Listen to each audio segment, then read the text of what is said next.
How's it going, everyone, and welcome back to Rangers Rundown. A disappointing loss, but I think this is one that we probably could have expected. They're going against one of the better teams in the league, and they flashed some stats on the screen during pregame. This is indeed one of the best teams in the league. They have one of the best penalty kills in the league. They seem to be able to score goals at will, and they're just, they showed tonight why that they are now first in the Metropolitan Division. Georgiev gets the start tonight. You would have thought Shesterkin would have been in goal tonight, but I'm thinking, teams, when you have back-to-back games, it's nice to win both, but that doesn't usually happen unless you're playing two bad teams. So I'm thinking the Rangers, they're trying to win one of the two, and they think that the game tomorrow night against the Coyotes is the game that they can win, so they'll put Shesterkin in net just to kind of guarantee that win. They throw Georgiev in the net tonight, get him more practice, put him up against a better team, keep him fresh. If he wins, great. If not, no big deal. Now, if they lose tomorrow night against Arizona, that's just going to be an embarrassing 2 nights that we will try very hard to forget. But I think they'll be able to beat the Arizona Coyotes, and I will be at that game. I am very excited for that tomorrow. Everyone's also healthy. Hunt is back in the lineup. Nobody's in COVID protocol, so all is well. Kreider, Zibanejad, Kakko is that first line, although Kakko would move around the lineup quite a bit tonight. Panarin, Strome, and Hunt started on the second line. Gaudreau, Hedl, and Lafreniere was the third line to start the game. McKegg, Rooney, Reeves as the fourth line. Lindgren, Fox, Miller, Trouba, Nemeth, Schneider, and then Georgiev in net. 3 minutes in, shots are 1-0 Rangers, but Carolina is controlling the game a lot more, as they did pretty much the entire time. There were flashes of the Rangers starting to come to life in the second period and then in the third period, but Carolina, for the most part, controlled most of the game. 6 minutes in, Carolina is just smothering the Rangers. The Rangers aren't playing poorly, I would say. Historically, they do have pretty rough and slow first periods, so it was nothing out of the ordinary. Carolina just gives you absolutely no room. They clog up the neutral zone. They make you make bad passes, and they just take advantage of it.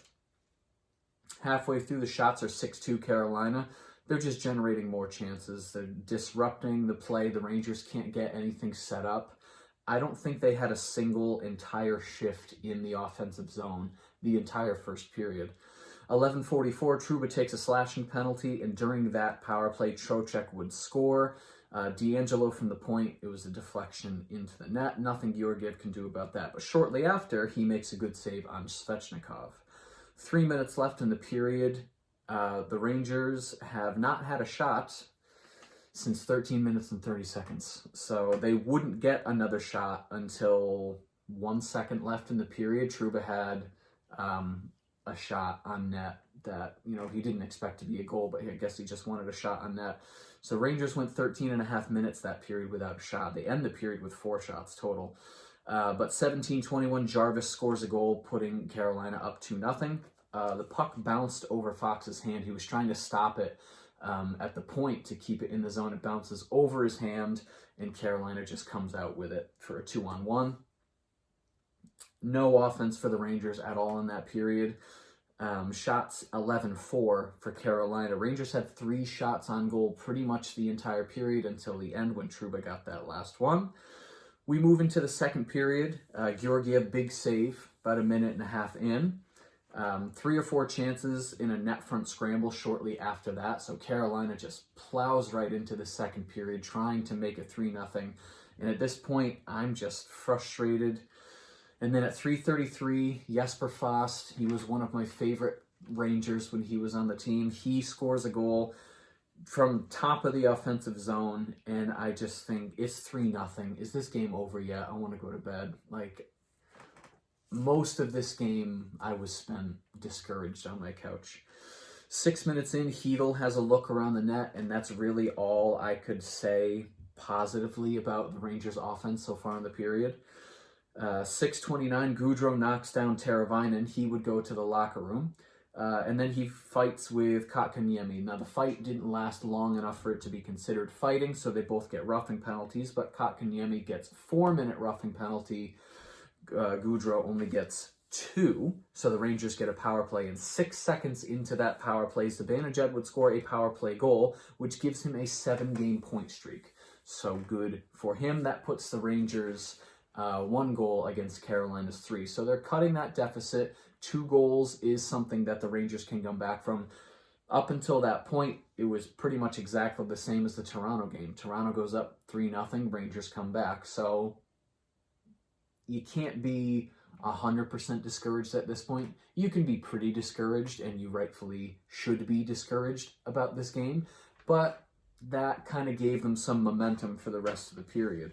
Strome walks in from the circle and misses wide, and then he sets up Panarin shortly after, and Panarin is completely robbed by Freddie Anderson, who is in his own right a fantastic goalie. Trocheck had blocked a Hunt shot, and he goes to the locker room, but he would come back. At this point, about halfway through the second period, Reeves is on the top line with Zibanejad and Kreider, and Kakko gets demoted to the 4th line.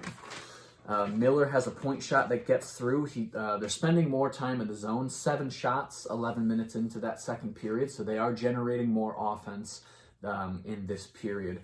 Trocheck comes back, Kakko's on the 4th line, and then at 14:46, Aho scores a goal. There's a scramble in the crease. Knocks once against the pads. Aho's falling to the ice. He ends up able to push it into the net. So Carolina goes up 4-1.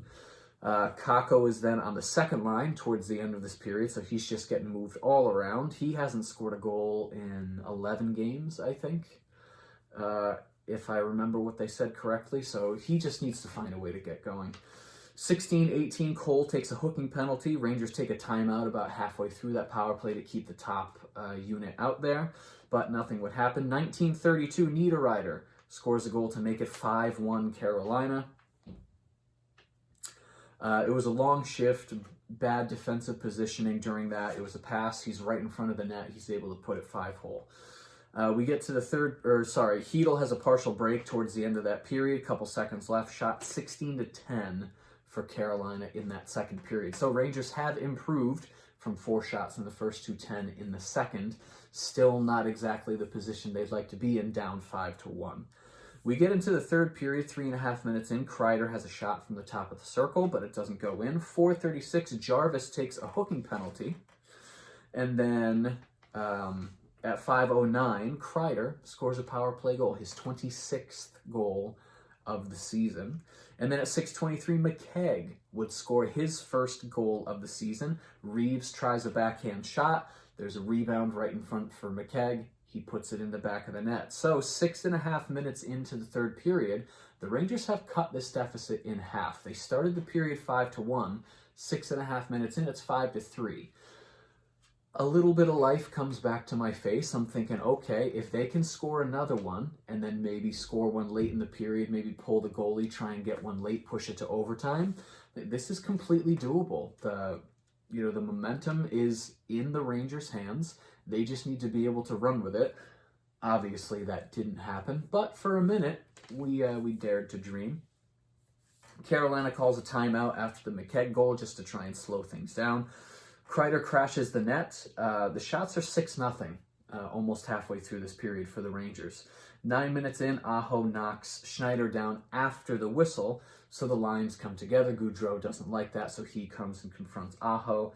Halfway through, Rangers have a good shift staying in the offensive zone. Schneider hits the outside of the post. That would have been great if Schneider could score a goal in this game. Lindgren breaks up a 2-on-1. 16:56, Lafreniere takes a slashing penalty. And during that power play, D'Angelo would score a power play goal. Who else but D'Angelo would score to make it 6-3 for Carolina to ice this game? Nothing much they could do in that final 2.5 minutes. So Carolina comes out with the win and takes control of the Metropolitan Division because they still have 4 games in hand over the Rangers with 27 now wins on the season. So halfway through the season, 41 games in, Rangers are 26-11-4, still very respectable. They are I think Boston is the second wild card right now with, I want to say 37, 38 points. So the Rangers are like 20 points comfortably into the playoff picture. I think they'll be fine over the next 41 games if they play 500 hockey. So yes, this stings in the short term, but in the long term, really don't think there's too much to worry about. The Rangers showed that they can fight back. They showed that in the third period. They're away. Carolina's a great team. Just wasn't in the cards tonight. Disappointing, but not discouraging. We'll put it that way. Stats at the end of the game: shots 23-35 in favor of Carolina. Faceoffs 46.6%. Power play 2 for 3 tonight, though.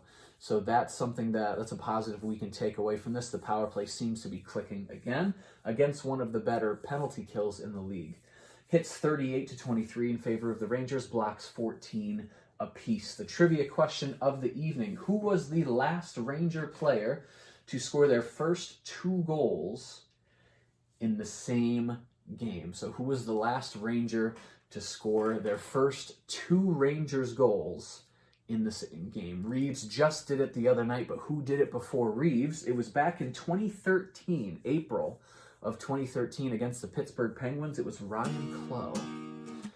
So there you go. I didn't know the answer to that either. But the Rangers are back in action in less than 24 hours at home with the Arizona Coyotes coming to town. I will be at the game, so I won't have a video tomorrow night, but I will be sure to do one Sunday morning for you and share my thoughts about the game. If you enjoyed this video and you'd like to see more videos like it, be sure to hit the subscribe button. Thank you so much for watching, and I will see you in the next rundown.